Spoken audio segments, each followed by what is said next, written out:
السلام عليكم. واحد على بيج من بيجات الاهلي كتب الكلام ده.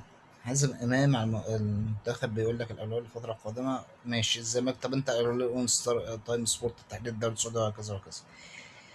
بص، اولا حبيب قلبي، بعيدا عن ان انا بحب حازم امام كشخص وكمؤدب وكده، كراجل واحد مؤدب يعني واحد محترم.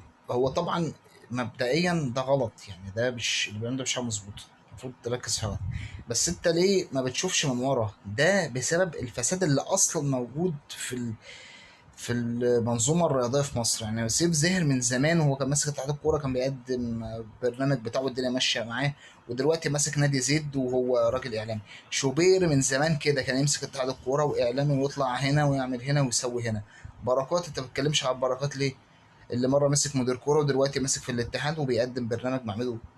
الكلام ده موجود من زمان. لو عاوزين نحل نقضي على الفكره دي من زمان ومن الاول.